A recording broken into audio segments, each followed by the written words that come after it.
Hi, it's Jonathan, and welcome to a very special video. Today I am sharing a rally I went to on March the 8th, which is International Women's Day. On this day, a women's march was held in downtown San Diego, California. Due to the various political issues arising from the current government of the United States, this women's march became not only a march for women's rights, but also a rally for various causes, with pro-LGBT, pro-minority rights, pro-democracy, pro-Ukraine, anti-Putin, anti-Trump, and anti-Musk messaging being present throughout the rally. Therefore, I, alongside my dad and our friends Jen and Leslie, visited downtown to participate. In this video, I'll share with you the various speeches spoken at the first half of the rally. Now, let's begin. Oh, yeah.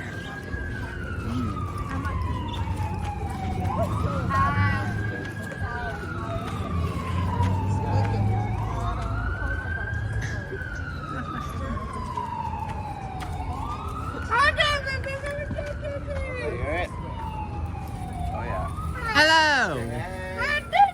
How are you? I'm Slava.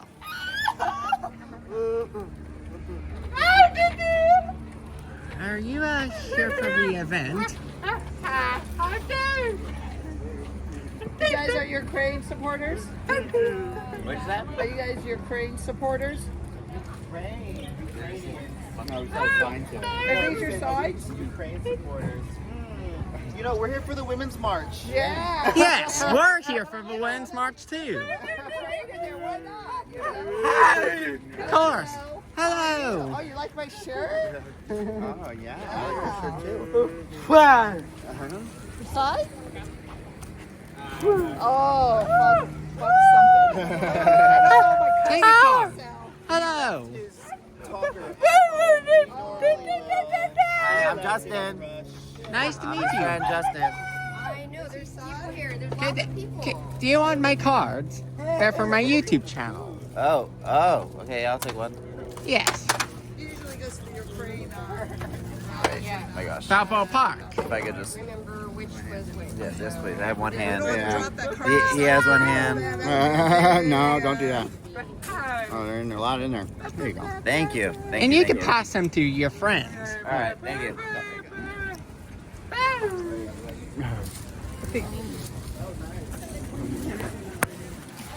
All right, let's go find Leslie. Okay. Nice meeting you Bye, guys. guys. Nice meeting you. Bye. Bye.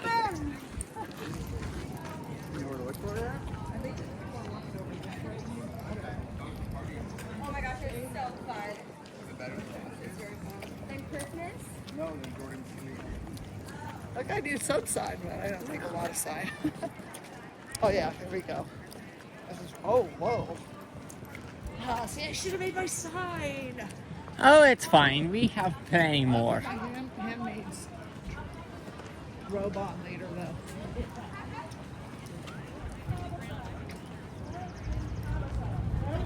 Just be glad that you have a hand to spare for your bag.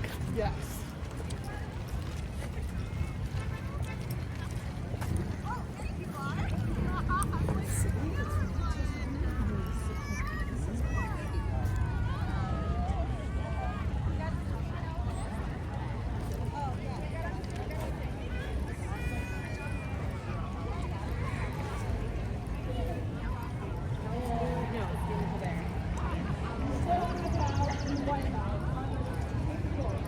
Our arch by the stage, she says.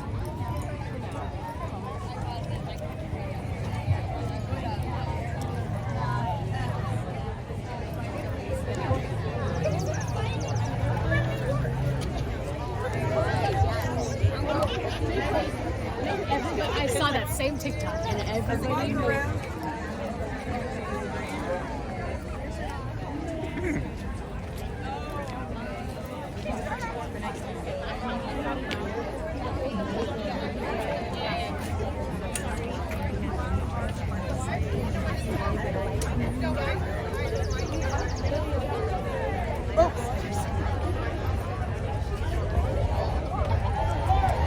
Yeah,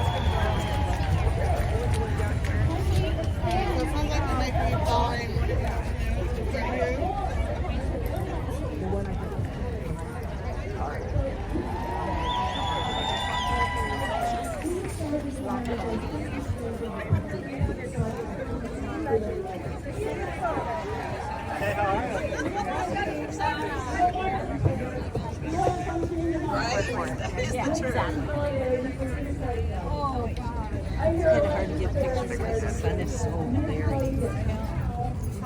it's not too late. Now is the time not to stare, but to inspire. Now is the time to step up. Now to speak up. Now is the time to activate. Talk to your friends, talk to your family, talk to your friends and sitting next to you. Let them know what is at stake. Let them know what you're fighting for. Politics begins with the person standing next to you.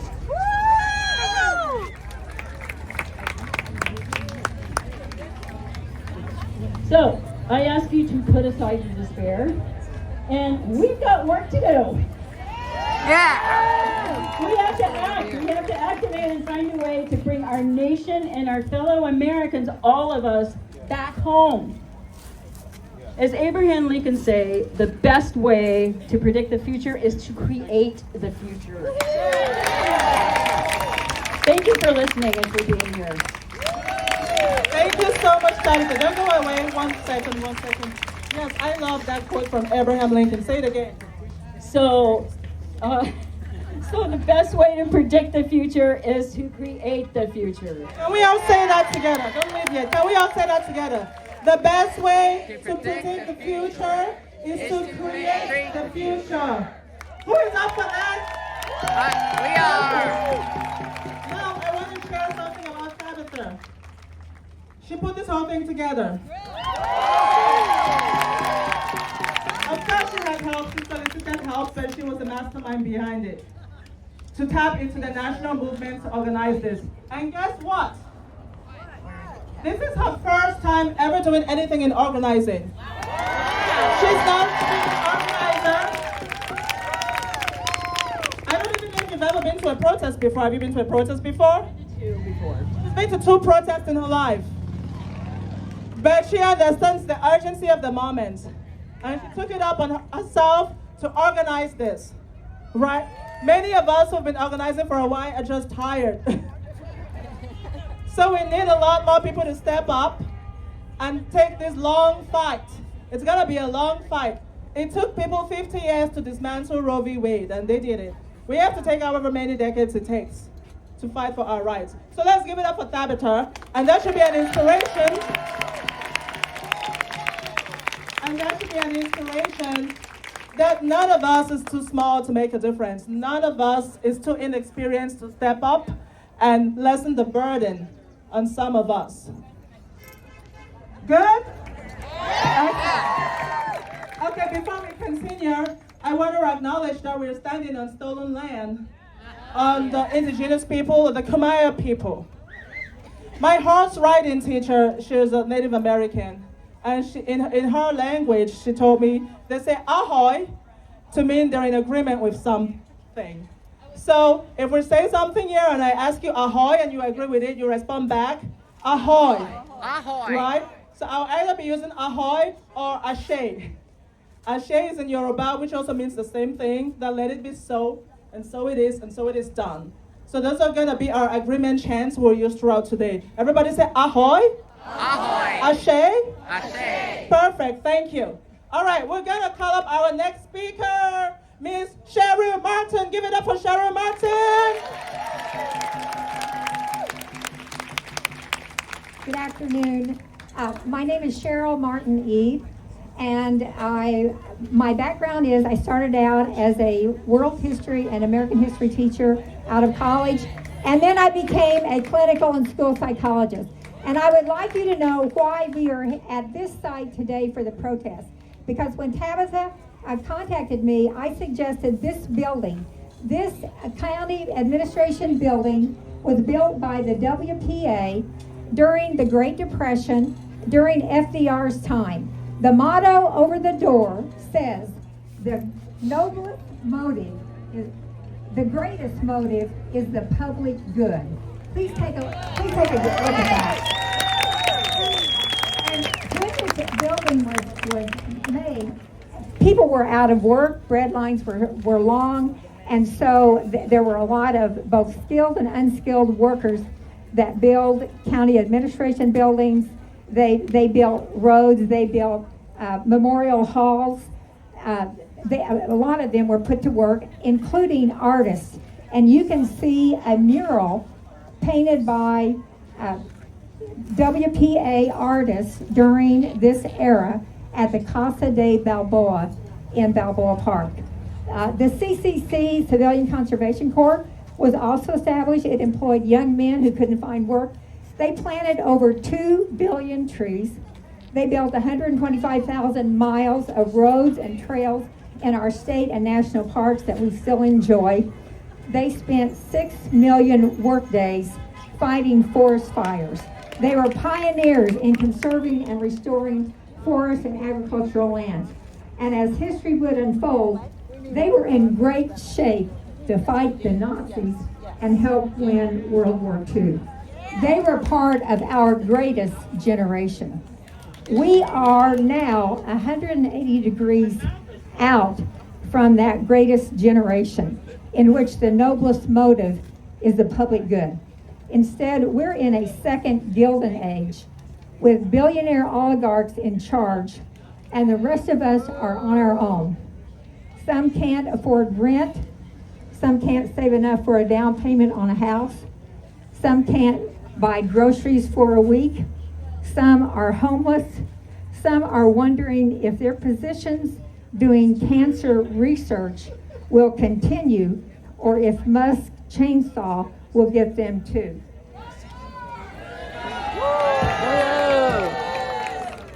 I'd like you to know that in recent history, about a week ago, maybe a lot of people saw what happened in the Oval Office with President Zelensky. In case you're interested, you can see the entire interview. It went on for a long period of time.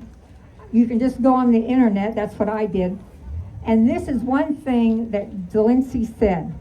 Russia has stolen over 20,000 Ukrainian children.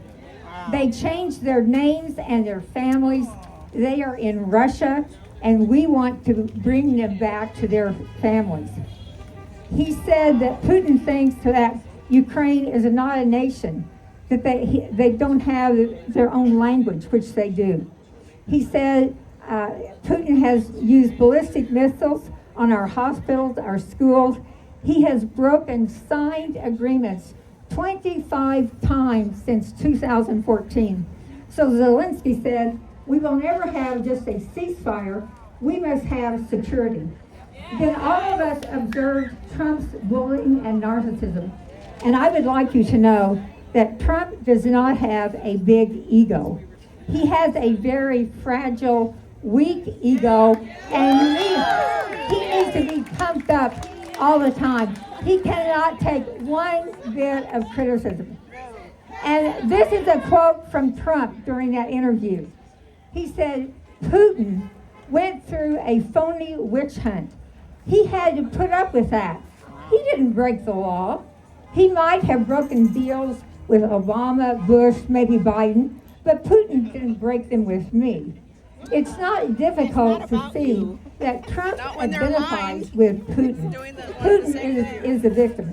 He is only capable of seeing through his narcissistic eyes. So I would like you to know what I think is our solution.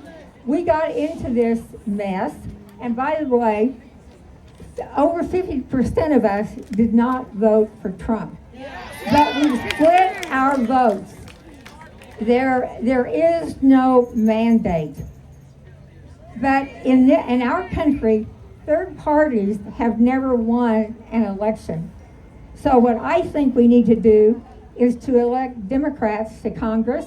And that in San Diego County, that means we must elect a Democrat to defeat Darrell Issa.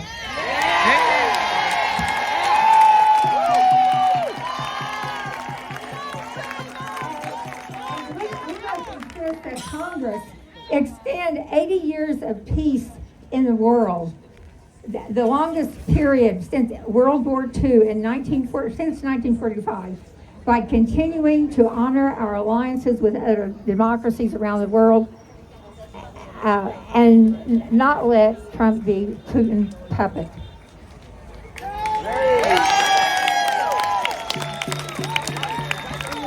Thank you so much, Cheryl Martin. Thank you so much. Oh, Cheryl Martin Eid. You made it in Martin Eid. Okay, Cheryl Martin Eid. Let's give it up for Cheryl Martin Eid. How long have you been organizing? I organized the day of protest on February 17th. That was President's Day. I called Ken Martin, the new head of the Democrats Party. I wanted it to be, because what a better way to protest than on the President's Day. So prior to that, have you been organizing? I ran for Congress in 2008, but I didn't win the primary. Okay, so let's give it up. You see more people who might have been in the shadows before are coming up and taking lead positions. Thank you, Sheriff. And I want us to repeat what you just said, which is on the building over there. The noblest motive is the public good. Let's say that together. The noblest motive is the public good. I have come to this place a million times and never noticed that. So thank you so much, Cheryl, for pointing that out. Let's give it up for Cheryl.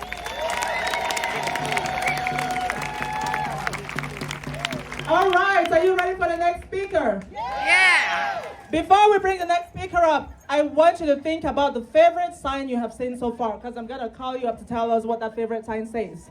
So later on, I'll pick any random person and say, what's the favorite sign you've seen that is not yours? Okay? Okay? Okay. All righty. Now we are going to bring up Rain Corbell. Let's give it up for Rain Corbell. He's going to talk to us about the patriarchy. Let's give it up, louder.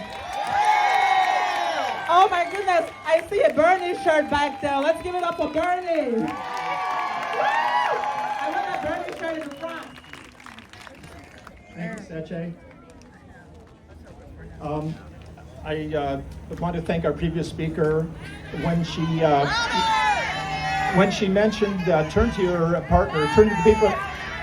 Can you hear me now? Yeah. Okay. Thank you. I want to thank our previous speaker when she said to all of us, turn to your partner, or turn to your left and your right, and start talking with them. Those are the people we need to network with. I turned to one and I said, "Hi, Rin," and she said, "Yeah, and you better get going. You guys have a lot of work to do." So here I am, trying to address that. Thank you all. I'm grateful to be here with you today. I'm grateful to be here with you today.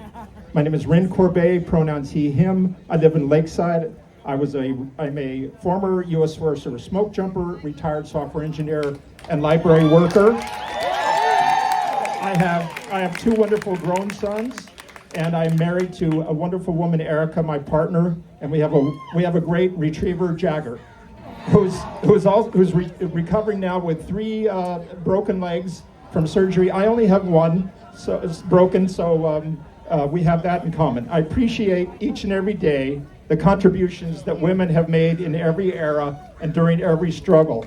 I've been lucky to be surrounded by amazing, caring, intelligent women, sometimes showing vulnerability, sometimes imperfect, but always present with kindness. It begins with mothers. Mine will celebrate her 100th birthday on May 4th. She's taught me curiosity. My 4 sisters taught me patience, competent both at home and in professional settings. In addition to raising their children, and at times their husbands, they have helped shape healthcare and journalism. My wife teaches me joy. I consider myself fortunate. I am a white, educated, able-bodied, tall, English-speaking individual. I've gained from these mostly accidental circumstances and the patriarchy. I've made an effort not to support it, but it exists and it has harmed women for millennia.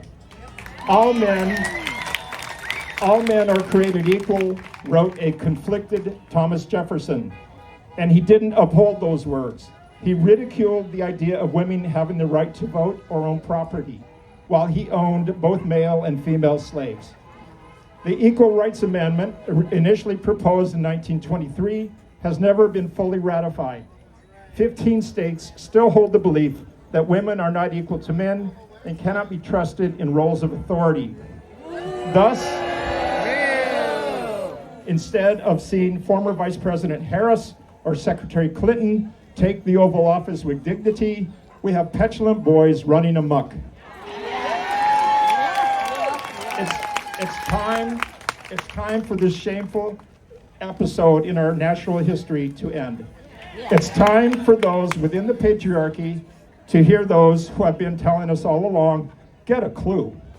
Women have often stood alongside us and in many cases have been leading the charge. In addition to burying the children, they also buried the dead, being casualties in all wars, and for so long without a voice, for so long without the freedom to choose their occupation or even marry the person they love. Come on, guys, let's step it up. Issues like global warming, global migration, and health challenges will require all of us, men and women, people of all genders, ages, ethnicities, and social classes. These are significant challenges. The artificial issues like gender disputes, who individuals can marry, and so-called immigration crises are not genuine problems. They are manufactured to divert us, to divide us, a sleight of hand to obscure the real deception occurring right now.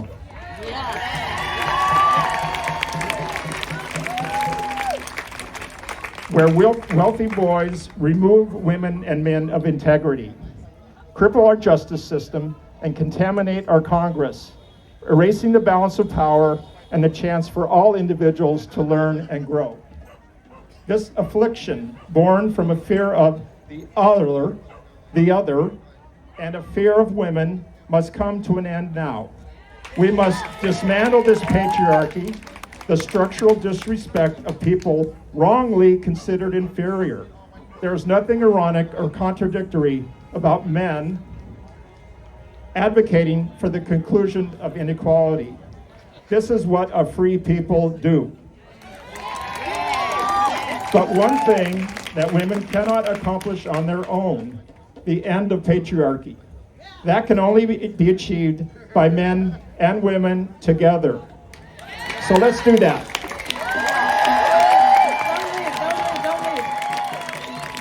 Let's give it up for Rin. No problem. Don't leave yet. He spoke about many things that, touched me, and a couple of them, he talks about the sleight of hand. Who is very familiar with that sleight of hand that happens in our society? And I like how you kept talking about many marginalized people are telling us to get a clue. And we're not getting a clue. Everybody say, get a clue. Get a clue. Get a clue. Ashe? Excellent. So I love that you spoke about your mother. That's very salient to me right now. And congratulations to your mother for turning 100. Yeah. Everybody give it up. I really love that he came up here and started his speech by talking about his mother's love. I strongly believe that if most people experience the love of a mother, even if it wasn't their biological but someone else, there wouldn't be so many tyrants in our society. There won't be so many greedy people in power making the rest of us suffer. So kudos to a mother's love. And everyone here who loves their mother or has mother figures that they love, let's hail for that. All right. Who wants to tell us their favorite poster that they've seen? Who said me? Okay, yes. Yeah, I like that one too. Which one? Come and tell us what it says. Who else wants to tell us? Yes. Hi, everybody. Thanks for coming. The poster, raise your poster. It says, oligarchs are dead. Where are you? I've been trying to take a picture of that poster. Oligarchs? Oligarchs are dead.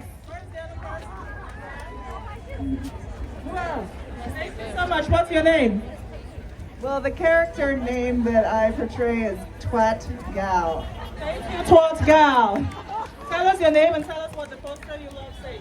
Hi, I'm Beth. She's somewhere. It says, "Does this Trump make my country look small?" Just man to the picture.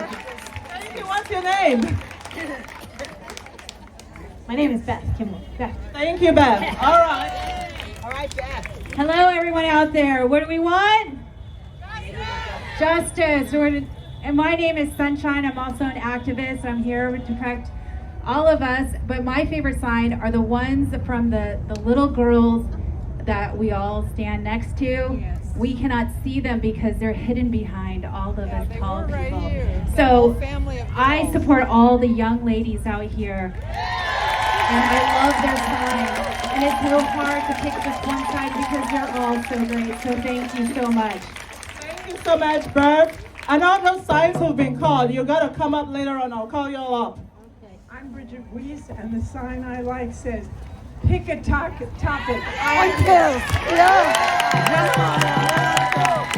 Thank you, Bridget. Pick a topic and pissed. Excellent. All right, thank you all. Keep looking, because we'll call up more of your favorite signs. All right, we are the 99%. I love that. We are the 99%. Oh my gosh, Essie, thank you. Hold it up so they can...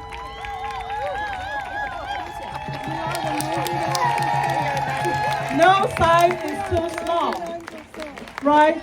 There's just no, I love that she's walking up here to show up this sign. It shows that none of us are too small to make a difference, right? Thank you so much, Essie. Come here.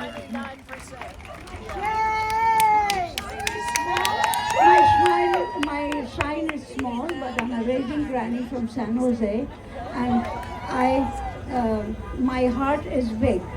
Thank you. Thank you so much. Give it up for Essie. All right, the last one for this round.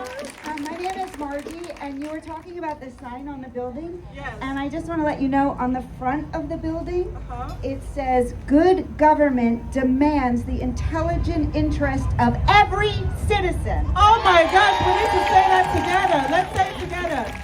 Good governance demands the intelligence of every citizen. Ahoy! Ahoy! Who else wants to bring up your favorite sign? Tell us your name. My name is Irrelevant. I'm representing Ellie that's stuck back there behind the tree. But the important thing is her sign. This is her sign. So this goes for Ellie. Cancer didn't kill me, but Trump's policies might. Yeah, for Ellie and everybody else that needs their treatment. Oh my gosh, thank you. But your name is not irrelevant. What's your name? Marlene. Marlene. Thank you, Marlene. And thank you, Ellie. Ellie, it sounds like you're a cancer survivor. Thank you so much for sharing that.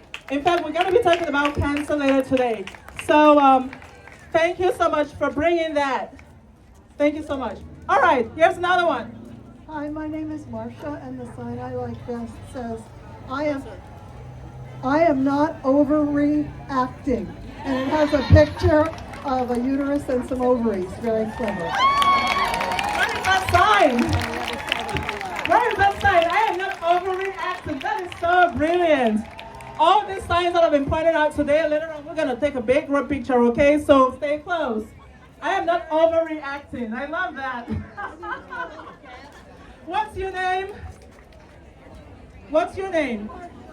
Thank you very much, Marsha.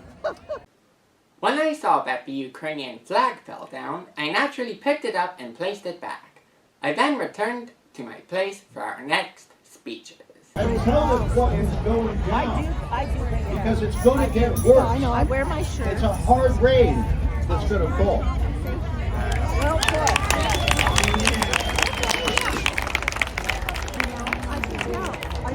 I send them stuff. Ask them, so did you really vote for me? Thank you so much, Mr. Igor. Let's give it up for Igor. So, I did hear about one more sign. It was you who had the sign. Come tell us about it. Okay, do it from back there. I saw a sign and it said, Keep your rosaries off my ovaries. Keep your rosaries off my ovaries. I love that. My favorite is Frick Trump. I'm too young to cuss.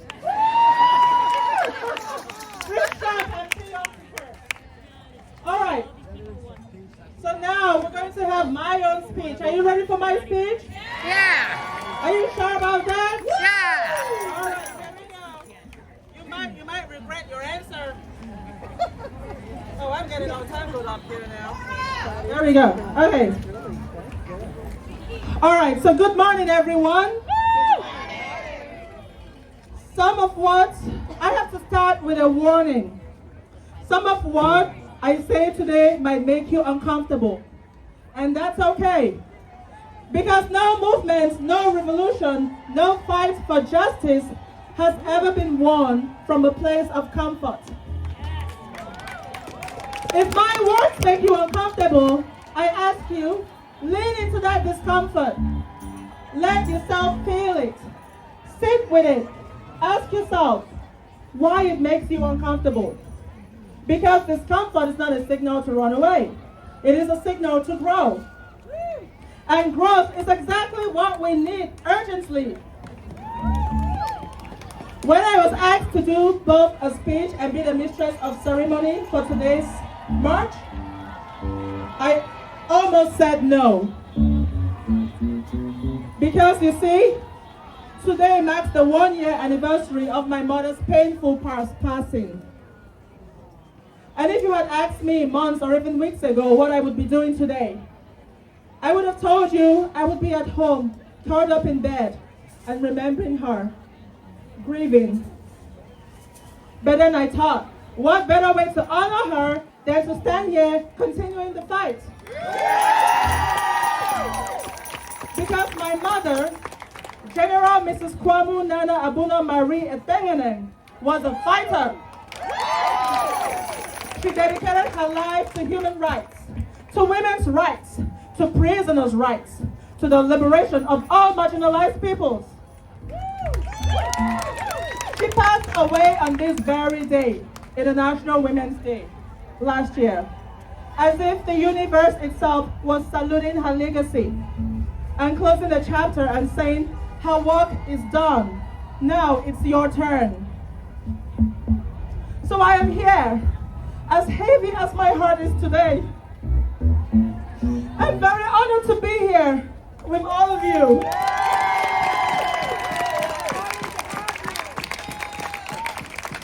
But I'm not just here to celebrate women.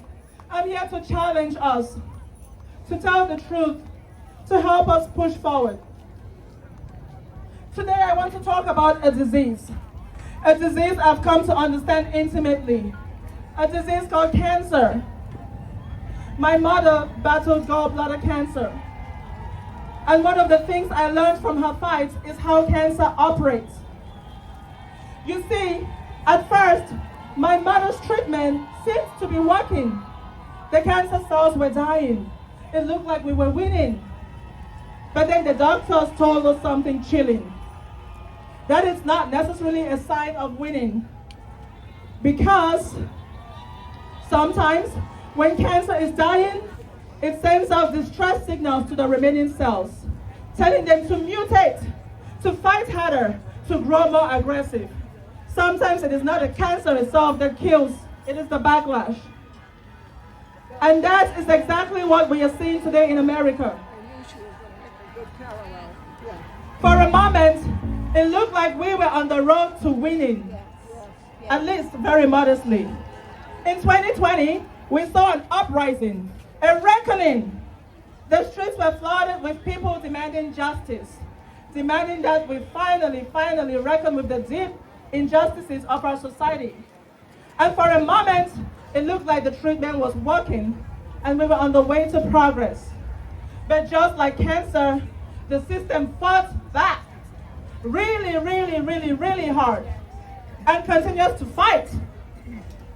But just like cancer, the pushback against DEI, the banning of books, the stripping away of rights, the attacks on democracy, this isn't happening because our movement failed. This is happening because our movement was gaining traction.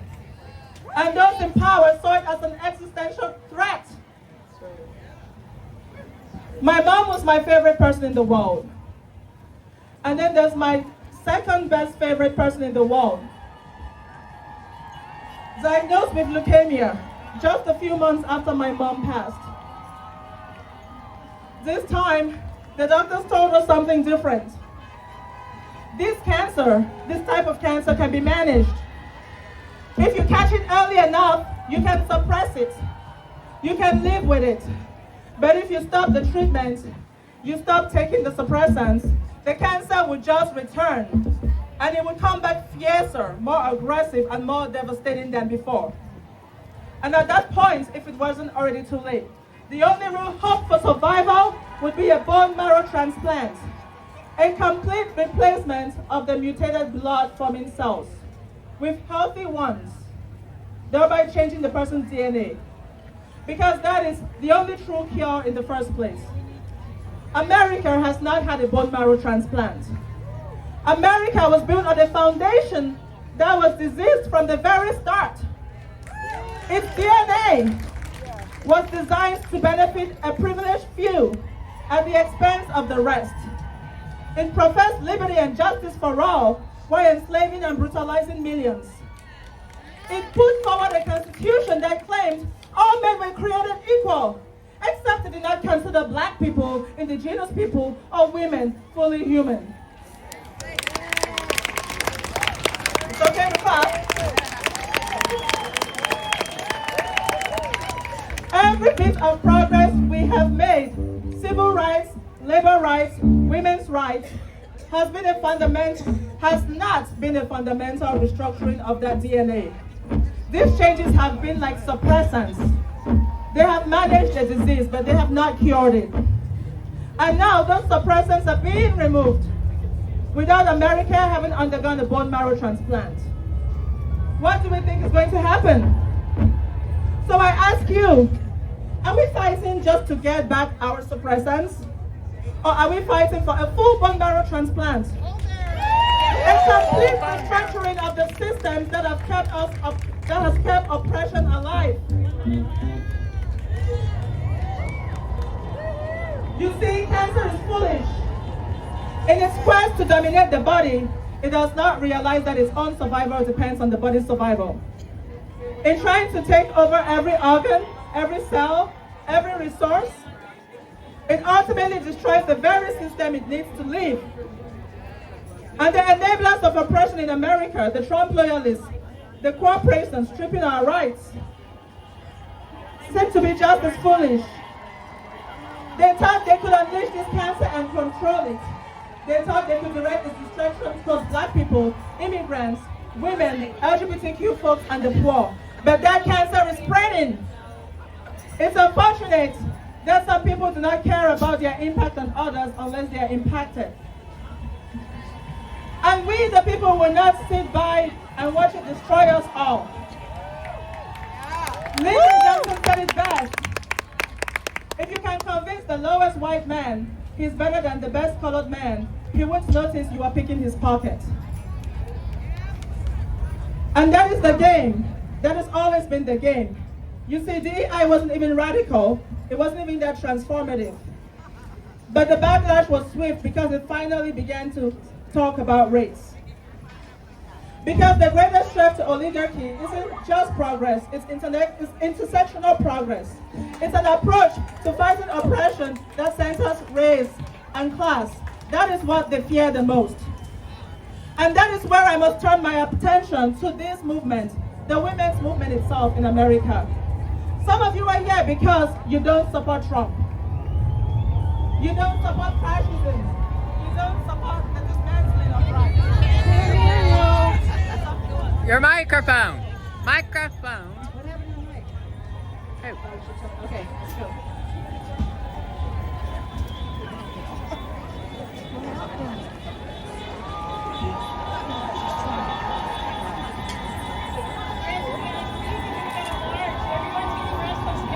Okay.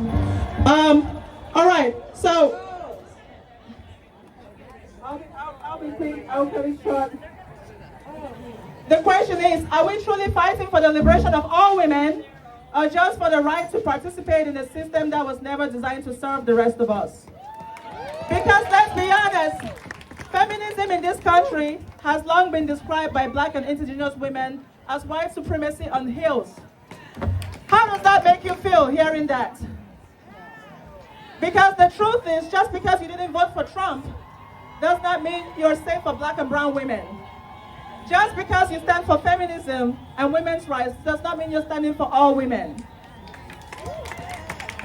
Studies show that the greatest threat to Black women has been Hispanic women doing performances. You know about it.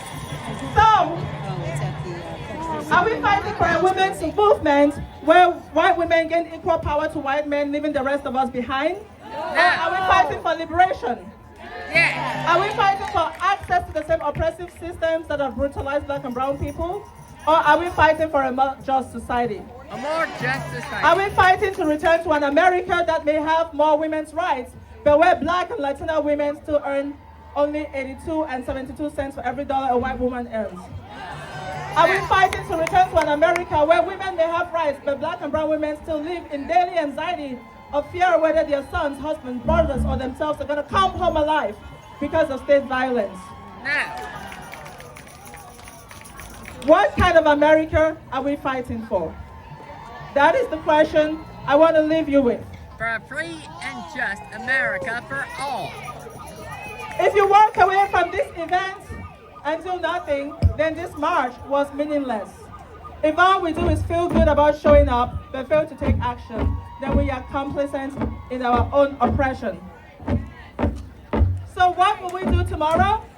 How will we show up in our workplaces? Will I demand more than just suppressants? Will I fight for true transformation? Will I challenge the ways in which I might be upholding white supremacy, even if I didn't mean to? Because as Jane Baldwin said, not everything that is faced can be changed, but nothing can be changed unless it is faced. So let's face it and let's fight like hell. I say.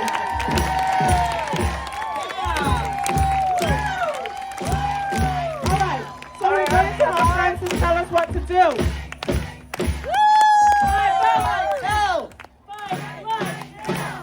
Fight like hell! All right, folks. Okay, folks. Do you have patience for one more speech? Yes. No? No. Okay. I was up till 4 a.m. writing it, but all right. Let's do march. Fine. Thank you, President. All right, does everyone know where the march is happening? Everyone know where to go?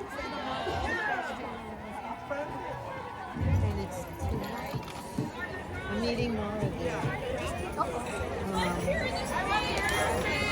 Oh, wait, what? You want to hear my speech? I believe the band's supposed to play before the march. Okay, they want my speech, and then we're gonna have some music, and we're gonna march. But you know what? This is more important than marching. Just yelling is not, I mean, it's a part of it, but listening and uniting is part of it. And I want to thank my friend Seche, who I called 2 days ago and asked her to MC, and she spent many, many hours preparing, so thank you. Thank you for listening. Okay. The day the mountains move has come. I speak, but no one believes me. For a long time, the mountains have been asleep. But long ago, they all danced with fire. It doesn't matter if you believe me. My friends, as long as you believe, all the sleeping women are now awake and moving. This poem, The Day the Mountains Move by Yosano Akiko, has been one of my favorites for many years, and today it has an extra special ring to it. All the sleeping women are now awake and moving. But Francis, you may ask, Donald Trump outlawed woke last week. Yeah.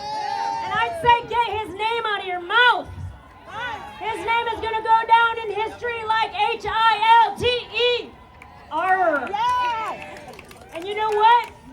While this moment feels uniquely scary to us here in Los Estados Unidos, life with strongmen, dictators, bullies has been a reality, a living nightmare, not just for Melania, but for many oppressed people across the globe for generations. Often because our country trained their dictators. And there's a lot we can and must learn from liberation movements which have come before us. I'm on the board of Activist San Diego, a nonprofit building power here for 26 years for social justice. We're part of the Grassroots Global Justice Alliance. Recently we had a webinar where we heard from leaders in Argentina, Mali, and Brazil, and they shared how their communities have organized for their own liberation and freedom. A common thread among them was the importance of building relationships of trust across issue areas and creating local mutual aid channels. That means, intersectional means when we see a communist flag, we don't freak out. We say, yes, communists, come organize with us. Yes, Democrats, come organize. Come on, libertarians, Republicans, no party preference. We all have to unite and do this together. And that's why it's so good to see you all here and to see such momentum building in San Diego and to hear about solidarity hubs being created in all parts of the county. On Monday, March 17th, Activist San Diego is going to have our monthly community meeting. You can find it at activistsandiego.org. Our topic is going to be a brief history of protest in San Diego. We're going to talk about the Black Lives Matter movement, the Occupy movement, the Palestine student movement, and we're going to learn lessons that we need to learn for today. Because we are, once again, trying to make a major, lasting, systemic change. And actually, we've never stopped. So please visit activistsandiego.org. Register for that event. Subscribe to our newsletter to find out about upcoming events. If you've got time, volunteer. Hit the volunteer form. If you've got money to spare, donate. All your support helps make organizing happen. And now, quick critique also. Why do we talk about Palestine? How can we not talk about Palestine? Fucking Trump, Gaza? Okay? And just because the last administration also was wrong on that issue, doesn't matter. We can still fight for all liberation because genocide and apartheid are never cool. And just because Donald Trump has set the bar so low that swarms of Americans are eyeing their retirement options abroad, we must not allow ourselves and our country to be so degraded. And just because, I'll skip that part to go faster. You got it. Okay, well, just because party leaders undermined Mr. Bernie Sanders does not mean that we should not hope for or expect, let alone demand, that our elected officials be fervent champions for us and our offspring. So as we march, I invite you to talk to people around you that you don't know and ask questions like, are there any candidates that you're excited about? Have you ever considered running for office? Which organizations are you part of? Want to form a coalition? We need to be using every tool in our toolbox. Electoral, advocacy, grassroots organizing, grass tops organizing, direct action, and more. The United States of America will never have a dictator. It doesn't matter if you believe me. It doesn't matter if you believe me, my friends, as long as you believe. All the sleeping women are now awake and moving. Thank you so much. Okay, so we're going to bring back the resistors. Just before that, I have a gift for you all. Go to the website, getmyfreesong.org, and download a free song about mothers, using death and mourning to turn that around into power. Many of us feel like we're mourning right now, but how do we turn that into power? So go to the website, getmyfreesong.org, and download that. Download your free song to inspire you to turn death into mourning. And let's give it back to the resistors.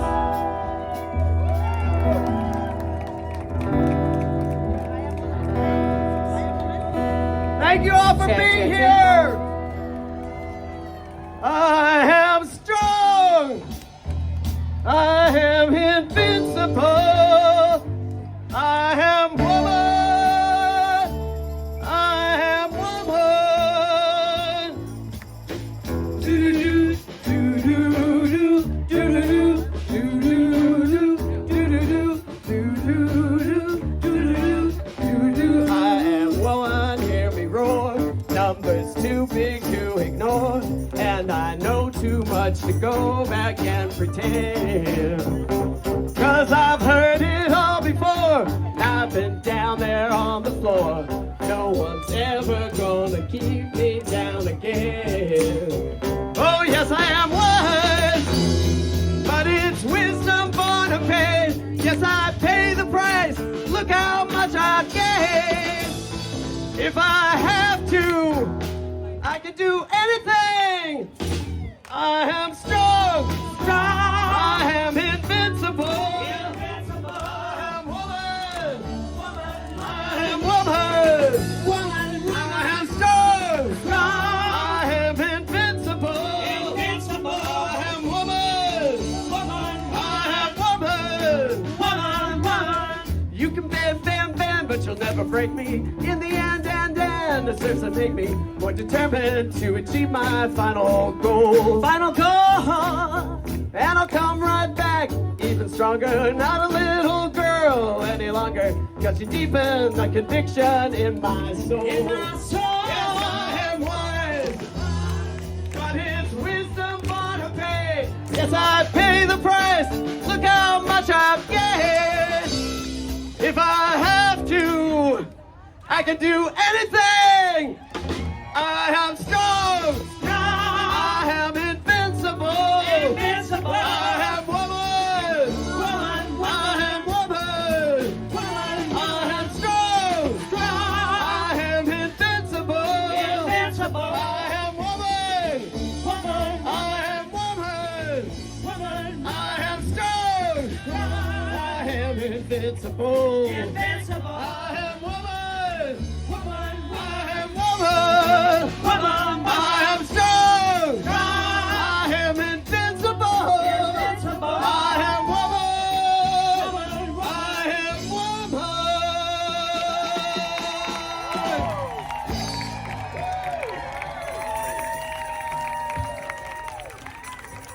And now you have seen the various speeches that have occurred during the Women's March. However, this isn't the end of the rally. In fact, in the next video we will be marching around downtown, holding up signs, chanting slogans, and demonstrating for our causes. The 100 or so people that attended the speeches you saw would be joined by thousands of people rallying for our country and against the mismanagement of our phony king. I hope you enjoyed this video. This has been Jonathan, and I'll see you in part 2.